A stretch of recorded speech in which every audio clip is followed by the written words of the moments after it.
Miércoles, 26 de julio de 2023. En un tramo tranquilo de carretera en el rural East Sussex, dos furgonetas fueron detenidas. A simple vista, nada en ellas llamaba la atención. Sin embargo, lo que los oficiales descubrirían ese día tomaría meses en comprenderse completamente y años en desentrañarse. 3 meses después, el miércoles 4 de octubre de 2023, un cargamento de fruta llegó al Reino Unido con documentos impecables. Un tipo de entrega que pasaba por los puertos todos los días. Para cuando llegó a un depósito de neumáticos en Bradford, algo escondido en su interior ya había cambiado de manos, desencadenando una serie de arrestos por toda la ciudad. En las primeras horas del miércoles, 27 de noviembre de 2024, en Warrington, los oficiales se movieron rápidamente a través de las propiedades, incautando teléfonos móviles, dinero en efectivo y otros artículos relacionados con el grupo. Lo que recuperaron nunca estaba destinado a ser visto fuera de ese círculo: drogas, grandes sumas de dinero y una disputa que comenzaba a acercarse peligrosamente a la violencia. A primera vista, estos momentos parecían no tener relación entre sí, pero tras bambalinas todos seguían el mismo patrón hasta que un solo descubrimiento lo expuso todo. Esta es la historia de 3 grandes conspiraciones de drogas y cómo fueron desmanteladas pieza por pieza. Las rutas no eran improvisadas. Fueron elegidas por su apariencia ordinaria, movimientos que ocurrían diariamente a través de puertos que procesaban miles de vehículos. Nada en la operación dependía de la velocidad o la fuerza, sino de ser olvidable. Una de las rutas se basaba en una autocaravana que cruzaba el Mar del Norte desde Rotterdam hasta Hull, un cruce que no despertaba sospechas. Era utilizado a diario por turistas, comerciantes y viajeros de larga distancia. Dentro del vehículo, sin embargo, los compartimentos habían sido adaptados deliberadamente. Bolsas negras de basura llenas de ketamina estaban selladas en espacios nunca destinados a ser abiertos, transportadas a través del agua sin llamar la atención. Una vez que el ferry atracó, la autocaravana no se detuvo. Fue conducida tierra adentro, lejos del puerto, antes de que se descargara cualquier cosa. Los informes sugieren que era una parte crucial de la operación y una que pronto llamaría la atención sobre Russell King y el papel que jugaba entre bastidores. Paralelamente se desarrollaba un método más grande y ambicioso. Camiones comerciales entraban al Reino Unido a través del puerto de New Haven, llegando desde Europa continental con cargas que parecían legítimas. Cajas de cartón estaban apiladas, envueltas y documentadas como cualquier otra entrega. Para los inspectores parecían rutinarias. Sin embargo, en su interior no lo eran en absoluto. Cocaína y ketamina estaban ocultas, desafiando la percepción de lo cotidiano y revelando un entramado complejo que solo se desmoronaría con paciencia y precisión. En estos mecanismos de la clandestinidad, se teje una narrativa que desafía la fragilidad de la legalidad, donde lo común se convierte en la máscara de lo ilícito. En última instancia, es un recordatorio de que, aunque los caminos de la ilegalidad sean sinuosos y oscuros, la verdad siempre encuentra su camino hacia la luz. De las comunicaciones y la precisión de los detalles revelaban una operación meticulosamente orquestada. A través de un complejo entramado de mensajes encriptados, King dirigía un imperio clandestino que se extendía más allá de las fronteras británicas, uniendo países y personas en una red tan invisible como eficiente. Los envíos de drogas, cuidadosamente empaquetados para parecer carga estándar, se movían como una sinfonía entre las sombras. Cada paquete era una pieza de un rompecabezas logístico que se ensamblaba con una precisión milimétrica. Los vehículos, escogidos no solo por su capacidad de carga, sino también por su discreción, servían brevemente como eslabones en una cadena que debía permanecer oculta a la vista de las autoridades. Los lugares de transferencia, en su mayoría ubicados en parajes rurales aislados, eran elegidos por su privacidad. Allí, bajo el manto del anonimato, los cargamentos pasaban de una mano a otra, cada movimiento calculado para minimizar el riesgo. La operación, diseñada para evitar cualquier apresuramiento, se basaba en un conocimiento profundo de las rutas, los puertos y los tiempos. Durante años este sistema funcionó como una máquina bien aceitada, hasta que un fallo imprevisto dejó al descubierto las grietas de una organización mucho más grande de lo que cualquiera había imaginado. Russell King, a sus 63 años, no era el típico traficante callejero. Su papel en la operación era central y sofisticado, más acorde con el de un estratega logístico que con el de un simple intermediario.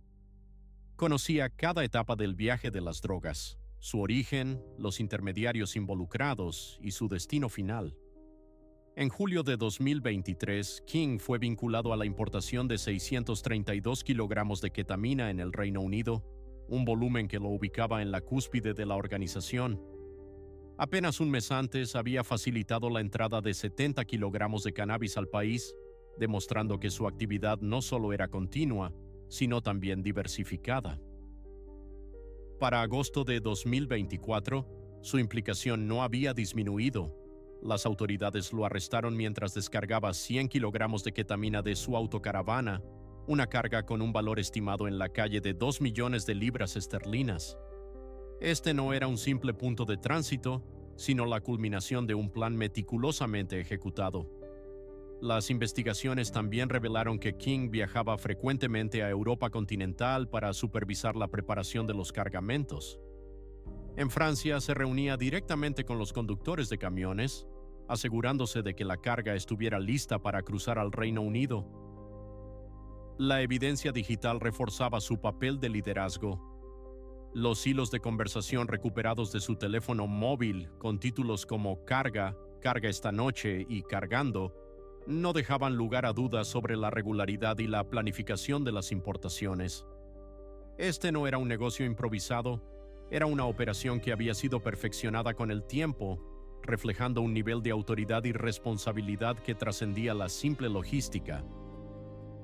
Al final, el caso de Russell King es un recordatorio de cómo las redes clandestinas pueden operar en la sombra, invisibles para el ojo inexperto, pero profundamente enraizadas en el tejido de la sociedad. La historia de su caída es un testimonio del ingenio humano, tanto para el bien como para el mal, y de cómo, incluso en la oscuridad más profunda, la tenacidad y la dedicación pueden desentrañar los secretos más ocultos. La estructura de los mensajes reveló una verdad ineludible. Esto no era un delito aislado, sino parte de una operación de larga duración. Sin embargo, King no actuaba solo. Los mensajes desvelaron la existencia de otra figura operando a distancia, cuya influencia se extendía aún más allá de los muros de la prisión. Mientras Russell King movía vehículos y supervisaba cargamentos en el continente, la dirección general de la operación provenía de un lugar mucho menos visible. Este enigmático personaje, conocido como Juice Hayes, no viajaba, ni se reunía con conductores, ni cruzaba fronteras. Estaba haciendo algo mucho más difícil de detectar. Desde el interior de la prisión HMP High Point en Suffolk, donde cumplía una condena de 9 años y 9 meses por conspirar para traficar 69 migrantes ilegales al Reino Unido en barco, Juice Hayes seguía involucrado activamente en la organización de importaciones de drogas a gran escala desde Europa. Usando teléfonos móviles, mantenía contacto con asociados de confianza en el exterior. Los mensajes mostraban a Hayes coordinando elementos clave de la operación, en lugar de simplemente reaccionar a los eventos a medida que ocurrían. Daba instrucciones sobre cómo debían empaquetarse las drogas para mezclarse con cargas legítimas, cómo debían cargarse los vehículos para evitar sospechas y cómo debían cronometrarse los movimientos para reducir el riesgo de detección en puertos y controles fronterizos. Pero su control iba más allá de gestionar su propia red. La evidencia reveló que Juice Hayes ofrecía un servicio de transporte a otros grupos del crimen organizado, convirtiendo efectivamente la ruta en un modelo de negocio. Por una tarifa, su red movía grandes cantidades de cocaína y ketamina desde Europa continental hacia el Reino Unido, utilizando métodos ya probados. Dentro de los grupos de chat encriptados, Hayes no dominaba las conversaciones. A menudo permanecía en silencio, observando más que hablando, pero los investigadores lo identificaron como el controlador detrás de escena, la persona con la autoridad para aprobar movimientos y resolver problemas. Su influencia se entendía sin necesidad de instrucciones constantes. La magnitud de su participación hacía inconfundible un punto central. El encarcelamiento no había eliminado su control, solo había cambiado la forma en que lo ejercía. Este arreglo solo saldría a la luz cuando un solo viaje fallara, atrayendo la atención hacia una red mucho más grande de lo que cualquiera había sospechado inicialmente. La operación comenzó a desmoronarse el miércoles 26 de julio de 2023. En la A26 cerca de Marsfield, en East Sussex, los oficiales detuvieron 2 furgonetas que viajaban hacia el interior. En el momento de la detención, nada sugería la magnitud de lo que estaba a punto de ser descubierto. Dentro de los vehículos, los oficiales encontraron drogas. Este descubrimiento fue solo el inicio de un hilo que, al ser tirado, revelaría una red de conexiones y operaciones que trascendía fronteras y burlaba sistemas de seguridad. La intrincada danza del poder y la clandestinidad, tejida por Joyce Hayes desde las sombras de su celda, subraya una verdad inquietante sobre el alcance del crimen organizado. El encarcelamiento no siempre significa el fin del control, sino una reinvención de su ejercicio. En este laberinto de ilegalidad, el verdadero poder reside no solo en la acción, sino en la astucia y la capacidad de manipular el entorno desde cualquier lugar.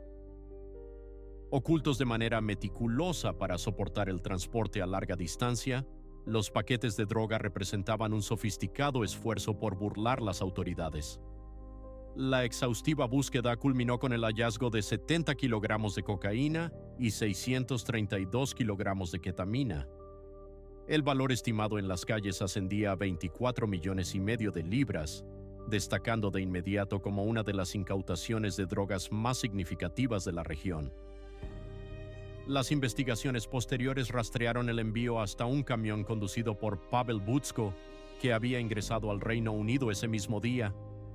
El camión había llegado a través del puerto de New Haven, utilizando la misma ruta de siempre. Una vez desembarcado del ferry, la carga no fue llevada directamente a un almacén o centro de distribución. En lugar de eso, fue trasladada rápidamente a una ubicación cercana, donde las drogas fueron transferidas a 2 furgonetas que posteriormente fueron detenidas en la A26. La rapidez del transbordo era intencionada. El objetivo era distanciar el vehículo original de las drogas lo más pronto posible, reduciendo el riesgo de que una sola interceptación pudiera exponer toda la ruta. Sin embargo, en esta ocasión el tiempo jugó en contra. La inteligencia ya se había desarrollado y los oficiales estaban posicionados antes de que las furgonetas pudieran moverse más hacia el interior. La magnitud de la incautación llevó a la policía de Sussex a describirla como la mayor incautación de drogas jamás realizada en el condado. Lo que al principio parecía una parada de vehículo rutinaria en cuestión de horas, desmanteló una operación responsable de mover cientos de kilogramos de drogas hacia el Reino Unido. A medida que los investigadores comenzaron a examinar cómo las furgonetas habían llegado a esa carretera, el enfoque se desplazó rápidamente de los conductores hacia las redes de comunicación que habían hecho posible el viaje. Lo que los investigadores recuperaron de esos dispositivos incautados resultó ser tan significativo como las propias drogas. En el centro de las comunicaciones se encontraba un grupo privado de WhatsApp titulado Unload One. El análisis mostró que había sido creado específicamente para la importación que tuvo lugar el 26 de julio de 2023. No era un chat general ni un grupo de larga duración. Su único propósito era coordinar la llegada, transferencia y movimiento posterior de ese envío único. Los miembros del grupo fueron identificados rápidamente. Charlotte Moore y Stephen Norris estaban involucrados en la recogida y movimiento de las drogas una vez que llegaban al Reino Unido.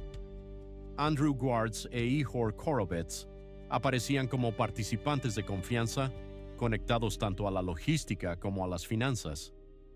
Russell King estaba presente como el organizador que supervisaba el proceso, y discretamente vinculado dentro del grupo estaba el enigmático personaje que todos habíamos discutido anteriormente.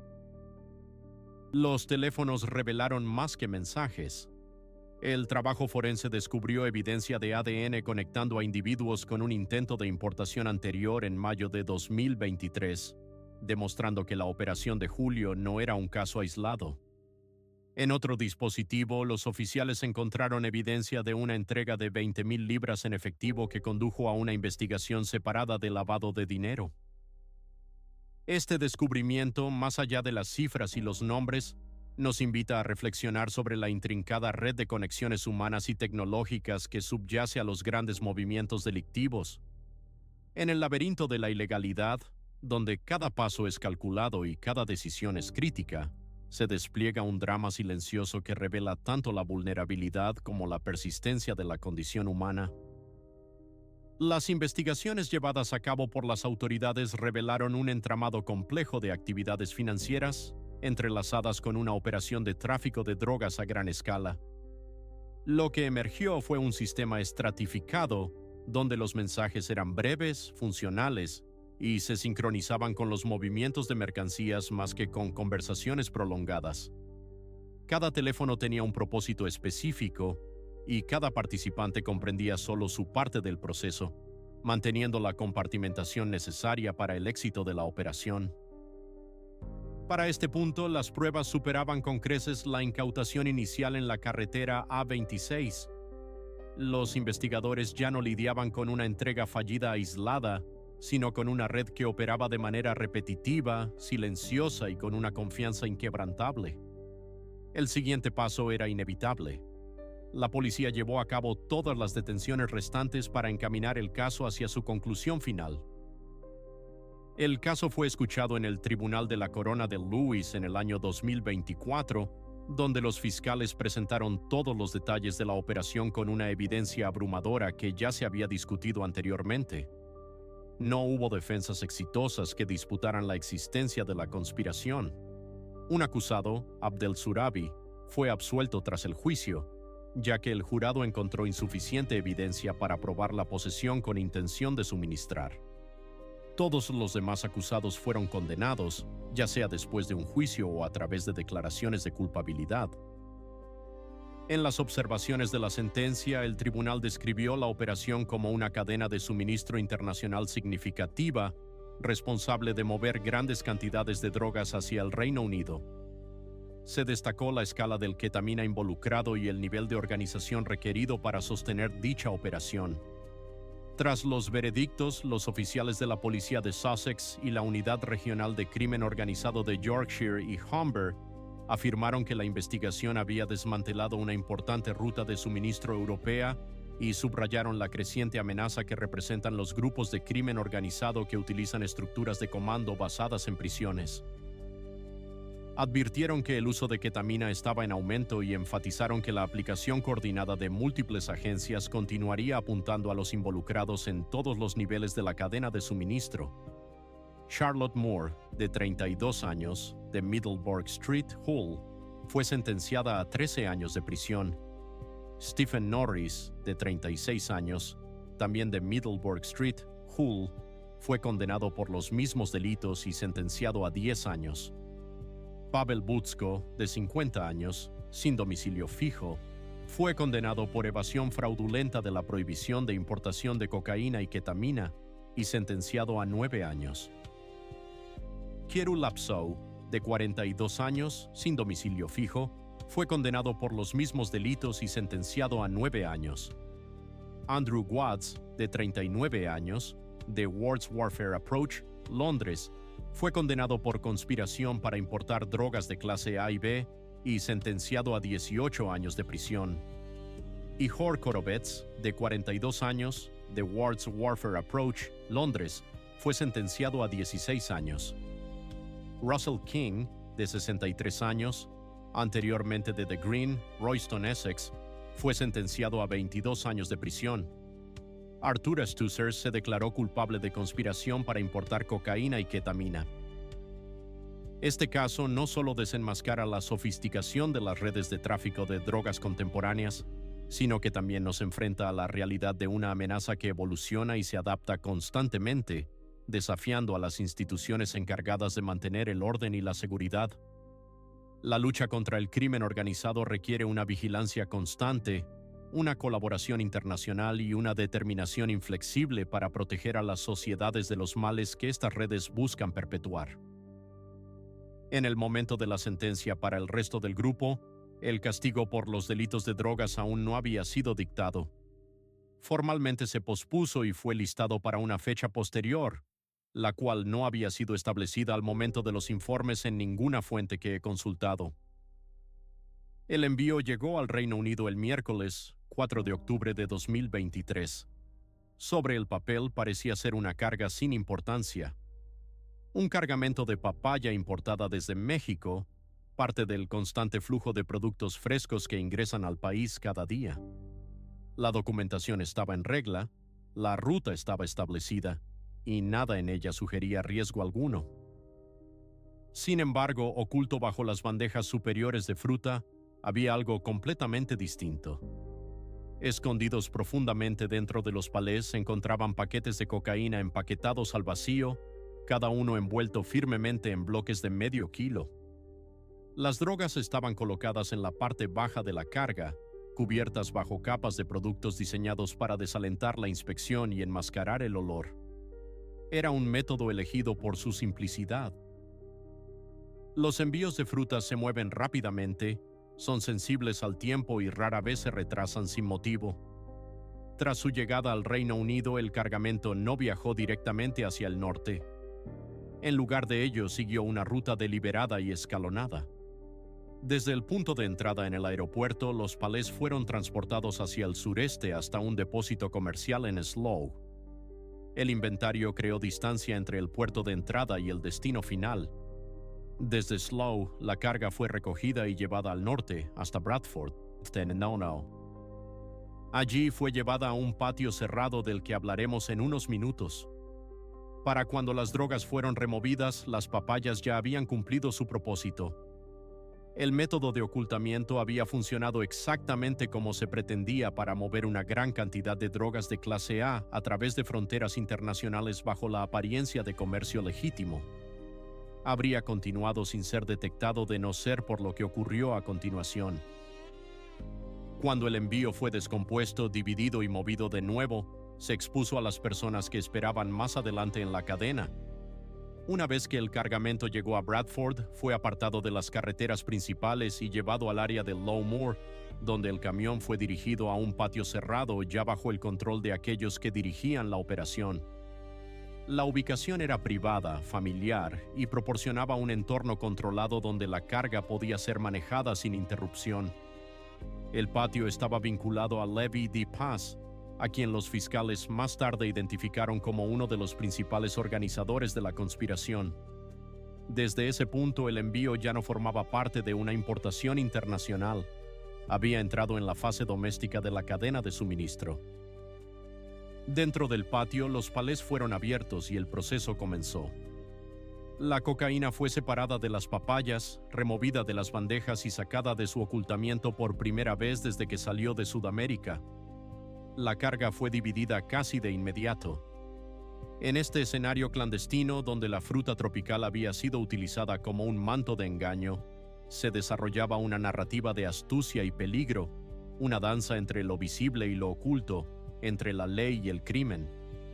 Este episodio nos recuerda que, bajo la superficie de la aparente normalidad, se tejen complejas redes de subterfugio y transgresión, un testimonio de la eterna lucha entre el orden y el caos en el mundo moderno. En el mundo subterráneo del narcotráfico, cada movimiento es una danza calculada entre el riesgo y la recompensa. En un intento por minimizar el peligro de una intervención policial que pudiera desbaratar el envío completo, el grupo criminal optó por dividir los cargamentos de drogas en cantidades más pequeñas. Esta estrategia permitía que la cocaína se desplazara en múltiples direcciones simultáneamente, complicando su detección e interceptación.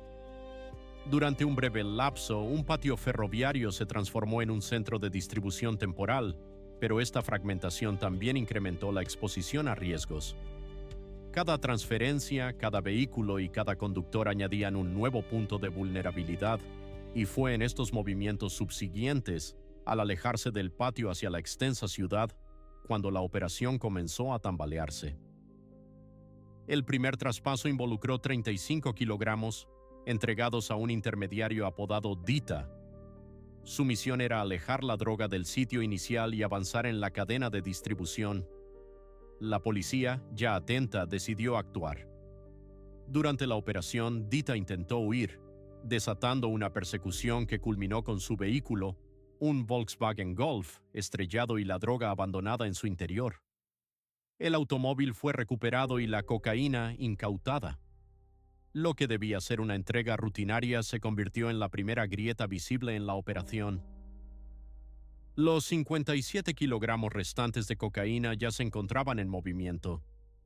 Esa parte del cargamento fue transportada por separado, llevada desde Lowmore hacia el área de Shipley, utilizando un conductor y una ruta diferentes.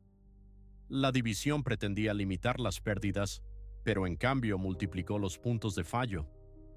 El segundo vehículo estaba conducido por Gary Sinclair, quien fue detenido por la policía antes de que las drogas pudieran ser trasladadas nuevamente. Dentro del coche, los agentes recuperaron la cocaína, junto con materiales que evidenciaban su reciente importación, conectando directamente las drogas con el anterior envío conocido como Papaya. Con las incautaciones acumulándose, los investigadores se dirigieron a la estela digital dejada por los sospechosos. Los datos telefónicos recuperados confirmaron la jerarquía operativa, revelando quién daba las instrucciones, quiénes las recibían y cómo se coordinaban los movimientos. Los patrones de mensajes y llamadas vinculaban a los conductores con quienes controlaban el patio y más arriba en la cadena, con aquellos que dirigían la operación en su totalidad. Al concluir ese día, la cocaína había sido detenida antes de alcanzar una circulación más amplia. Sin embargo, para la policía, el verdadero significado del operativo iba más allá de la droga incautada. Las intervenciones habían desnudado la estructura detrás del movimiento, y con esa estructura ahora visible, la atención se desplazó hacia los organizadores que creían estar seguros, alejados de los riesgos del terreno. En el epicentro de esta red estaba Sánchez Heffernan, identificado por la policía como el principal organizador. Era descrito como la figura que dirigía la conspiración, tomando decisiones sobre cuándo se moverían los cargamentos, a dónde serían llevados y quién los manejaría en cada etapa. La red había sido desmantelada, pero la resonancia de sus acciones seguía vibrando, recordándonos que en el mundo del crimen, cada secreto tarde o temprano se revela ante la luz de la justicia. En las sombras de un imperio clandestino se tejía una red de control y poder. Los fiscales describieron a Sánchez Heffernan como el arquitecto supremo, quien desde las alturas del liderazgo ejercía un dominio absoluto, manteniendo una distancia calculada de las sustancias ilícitas mientras supervisaba cada movimiento de la operación.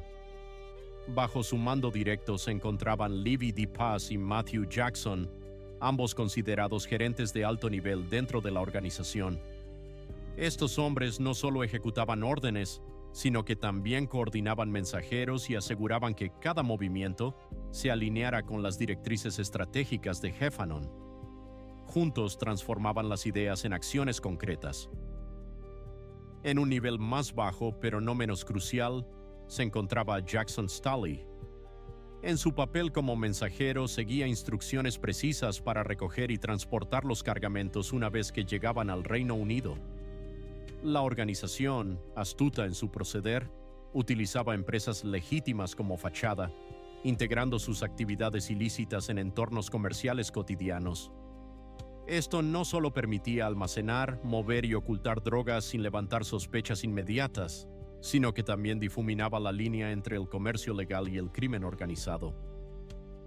Las investigaciones llevaron a descubrir conexiones con actividades anteriores, revelando vínculos con el alias Jaguar Grave y asociando a los miembros del grupo con redes históricas de suministro de drogas que se remontan al año 2020. Antes de que la conspiración completa fuera presentada ante el tribunal, partes de la operación ya habían sido abordadas a través de enjuiciamientos previos, centrados en los individuos que movían las drogas. Gary Sinclair fue el primero en ser condenado, recibiendo una sentencia de 10 años de prisión. Dominic Lowe, observado entregando 35 kilogramos de cocaína, fue condenado por suministro de drogas de clase A y sentenciado a 8 años. Un individuo conocido como Deal Data también fue condenado, admitiendo posesión con intención de suministro, y recibió una sentencia de 8 años de prisión. Fue en esta etapa cuando el equipo de precisión de la policía de West Yorkshire amplió la investigación a un caso de conspiración completo. El caso regresó al tribunal para la sentencia final en el Tribunal de la Corona de Bradford, donde se reveló toda la magnitud de la conspiración ante el juez.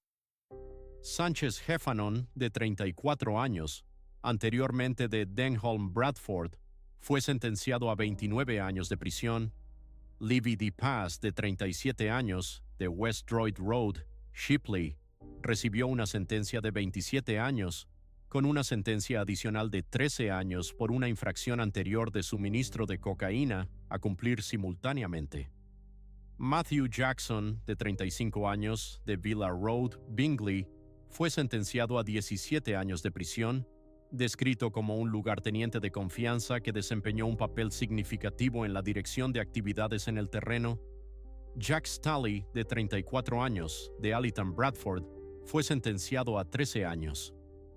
Juntas, las sentencias impuestas a estos 4 hombres reflejan la determinación de la justicia de desmantelar este entramado de crimen y poder. En el eco de las sentencias se escucha el susurro de una verdad universal: el poder, cuando se construye sobre cimientos de ilegalidad y sombras, está destinado a desmoronarse, revelando la inevitable fragilidad de aquellos que intentan dominar desde las sombras. Saber. La Operación Havoc reveló la intrincada estructura de un grupo criminal en Warrington, un entramado que iba más allá de las simples transacciones callejeras. Esta organización, bajo la atenta vigilancia de la policía de Cheshire, utilizaba comunicaciones encriptadas y líneas de suministro bien establecidas para llevar a cabo sus actividades ilícitas a gran escala en el noroeste de Inglaterra. En el núcleo de esta red se encontraba Nathan Simpson, conocido en el mundo del EncroChat como Garden Feller. Simpson era el cerebro detrás del suministro de drogas, la gestión financiera y la coordinación del movimiento de personas y productos. Su liderazgo era indiscutible, y su capacidad para manejar múltiples aspectos de la operación lo convertía en una figura central en la organización. A su lado, 2 lugartenientes desempeñaban papeles cruciales. Nathan Davis, bajo el seudónimo de Sheila Feller, actuaba como un enlace operativo clave, coordinando la adquisición de cannabis y organizando las colecciones. Estaba profundamente involucrado en la producción de Shatter, un potente extracto de cannabis. Su relación con los proveedores era constante y su confiabilidad en el manejo de aspectos sensibles de la operación sin supervisión era incuestionable. Por otro lado, John Lally, conocido como Silver Feller en EncroChat, se encargaba de la logística del dinero y la cocaína. Dirigía el transporte de grandes cantidades de drogas y efectivo, asegurando que los pagos se realizaran y que las deudas se cobraran. Su habilidad para mantener el orden dentro de la red y su capacidad de respuesta rápida ante problemas eran evidentes en sus comunicaciones. Más abajo en la jerarquía, Stephen Dodd y Dominic Bourday compartían el alias Sticky Green en diferentes momentos. Su papel era operacional, asistiendo a reuniones para intercambiar múltiples kilogramos de drogas por dinero en efectivo, gestionando ubicaciones de almacenamiento y facilitando el movimiento de cocaína y cannabis. Cuando la insatisfacción con el desempeño de Dodd creció, Bourday lo reemplazó en el rol. La organización confiaba casi por completo en los teléfonos encriptados de EncroChat, convencida de que esta plataforma les brindaba el secreto y la protección necesarios frente a las fuerzas del orden. A través de estos dispositivos planificaban la compra y el traslado de cocaína, cannabis y anfetaminas, discutiendo a menudo cantidades en el rango de múltiples kilogramos. Las drogas se obtenían de varias ciudades, principalmente Manchester, Liverpool y Birmingham, para luego ser distribuidas en Warrington y sus alrededores. Allí las sustancias se vendían al por mayor o se dividían para su distribución posterior. El alcance de la red se extendía más allá de Cheshire, pero el control permanecía firmemente en manos de un pequeño grupo en la cima. Lo que hacía efectiva a la organización no era solo el acceso a los suministros, sino una disciplina férrea. Los roles estaban claramente definidos, la comunicación era estrictamente controlada y la información se compartía únicamente según la necesidad. Esta estructura, aunque diseñada para evadir la detección, finalmente cayó bajo el peso de su propia complejidad y la tenacidad de las fuerzas del orden. En el corazón de este colapso yace una reflexión sobre la fragilidad del poder cuando se construye sobre cimientos ilícitos. La búsqueda de control absoluto, paradójicamente, se convierte en su talón de Aquiles, revelando que la verdadera fortaleza reside no en el secreto, sino en la integridad. En el oscuro entramado del crimen organizado, la estructura de compartimentación conocida como necesidad de saber permitía a ciertos grupos operar con una confianza casi indetectable. Sin embargo, detrás de esta fachada de seguridad, el sistema que tanto dependían para mantenerse ocultos comenzaba a desmoronarse sin que ellos lo supieran. Cuando los oficiales comenzaron a analizar los datos de EncroChat, la verdadera magnitud de la operación emergió con toda su claridad. Se trataba de una red de suministro sostenida, moviendo grandes cantidades de drogas durante un periodo prolongado. Los expertos evaluaron que el grupo había estado involucrado en el suministro de aproximadamente 115 kilogramos de cannabis, 11 kilogramos de cocaína y 63 kilogramos de anfetaminas. Estas cifras se basaron en el contenido de los mensajes, registros financieros y evidencia corroborativa reunida durante la investigación, y fueron aceptadas por el tribunal como representativas del alcance de la conspiración. El análisis financiero reveló que durante el periodo examinado de EncroChat, el grupo había generado un ingreso de 328.230 libras, con un adicional de 239.100 libras, aún adeudadas por drogas suministradas a crédito. Los mensajes mostraban discusiones regulares sobre deudas, pagos y déficits, lo que indicaba un modelo de negocio basado en la confianza, la presión y la aplicación de reglas, en lugar de un intercambio casual. La red operaba en dos niveles. En el extremo superior, las drogas se suministraban al por mayor, moviéndose en grandes cantidades hacia otros distribuidores. A nivel de calle, el grupo también controlaba líneas de distribución locales, particularmente para el cannabis.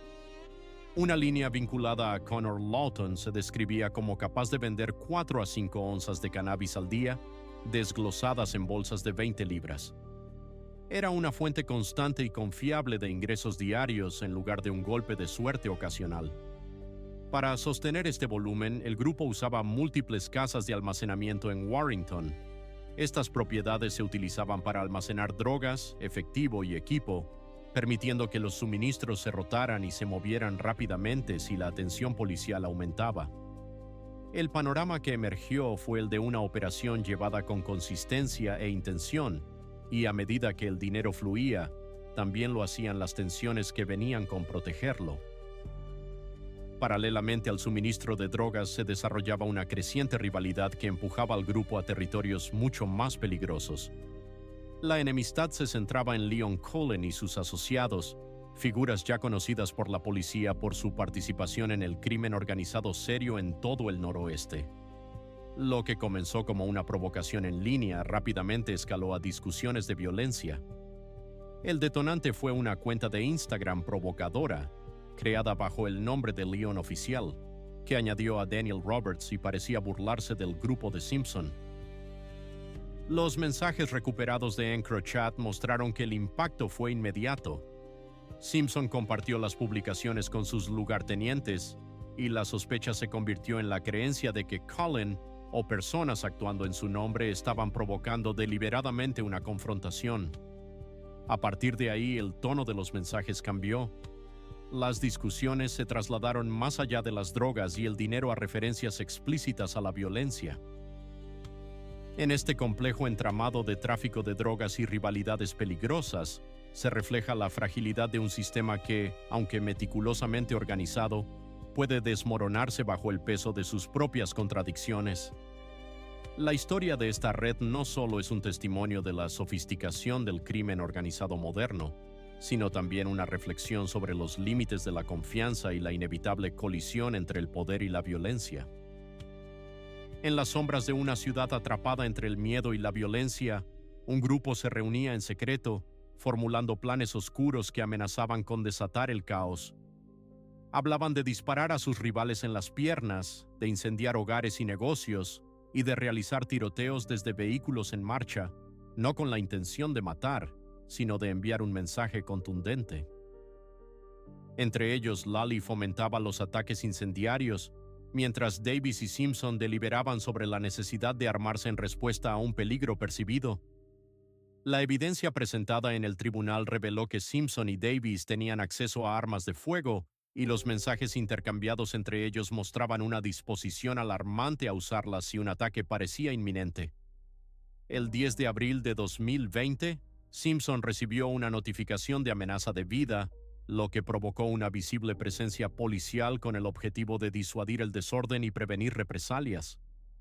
Los fiscales admitieron que gran parte del lenguaje empleado en los mensajes era bravata, alimentada por la ira y la paranoia más que por planes inmediatos. Sin embargo, el verdadero peligro residía en otro lugar. El acceso del grupo a las armas era tangible y su disposición a discutir su uso marcaba un cambio peligroso en la operación. La operación entró en su fase de ejecución en las primeras horas del miércoles, 27 de noviembre de 2024. A lo largo de Warrington, los oficiales llevaron a cabo redadas coordinadas al amanecer en múltiples direcciones vinculadas al grupo. En el interior de las viviendas, la policía recuperó una amplia gama de evidencias. Se incautaron drogas y dinero en efectivo. Los oficiales también encontraron relojes de diseñador y ropa de alto valor, artículos que los fiscales describieron más tarde como los visibles frutos del comercio de drogas. En una dirección también se descubrieron armas y cuchillos. En la residencia de John Lally, los oficiales recuperaron una motocicleta Ducati valorada en alrededor de 14,000 libras, que había sido reportada como robada en Liverpool varias semanas antes.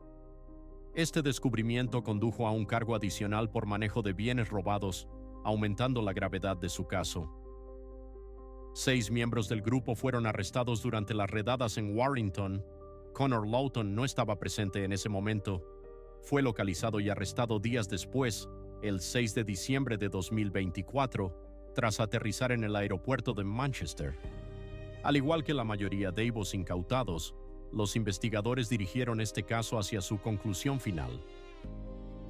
El caso culminó en el Tribunal de la Corona de Liverpool en julio de 2025, donde los 7 hombres comparecieron para ser sentenciados tras declararse culpables de sus roles en la conspiración. El tribunal confirmó que las audiencias bajo la Ley de Procedes del Crimen se llevarían a cabo en una fecha posterior, donde los jueces determinarían cuánto de las ganancias del grupo podrían ser recuperadas. Nathan Simpson, de 33 años, de Bertels Road, Warrington, fue sentenciado a 16 años y 2 meses. Nathan Davis, de 33 años, de Hume Street, Warrington, recibió 9 años y 8 meses. John Lally, de 33 años, de Fairclough Street, Warrington, fue sentenciado a 12 años y 4 meses. Más abajo en la jerarquía, otros miembros enfrentaron igualmente las consecuencias de sus acciones. En el corazón de este relato se encuentra una reflexión sobre la fragilidad de la sociedad, donde la delgada línea entre el orden y el caos puede ser fácilmente cruzada por aquellos que buscan el poder a través del miedo. La historia de Warrington es un recordatorio de que la justicia a menudo llega con el peso de la ley, pero las cicatrices que deja en la comunidad permanecen mucho más tiempo. Stephen Dodd, de 33 años, residente de Watkins Street en Warrington, fue condenado a 6 años y 9 meses de prisión. Dominic Board, de 40 años, de Thelwall Lane, recibió una sentencia de 3 años y 8 meses. Daniel Roberts, de 34 años, domiciliado en Sunfield Crescent, fue sentenciado a 3 años y 6 meses, mientras que Connor Lawton, de 30 años, fue condenado a 3 años y 4 meses. En total, las condenas sumaron 55 años y 5 meses de encarcelamiento. Estas penas reflejan la gravedad de los delitos cometidos y la determinación del sistema judicial de imponer justicia. En el laberinto de las decisiones legales, cada caso representa una historia de transgresión y consecuencia, un recordatorio de los delicados equilibrios entre la ley y el orden, y las vidas que se ven afectadas en este proceso.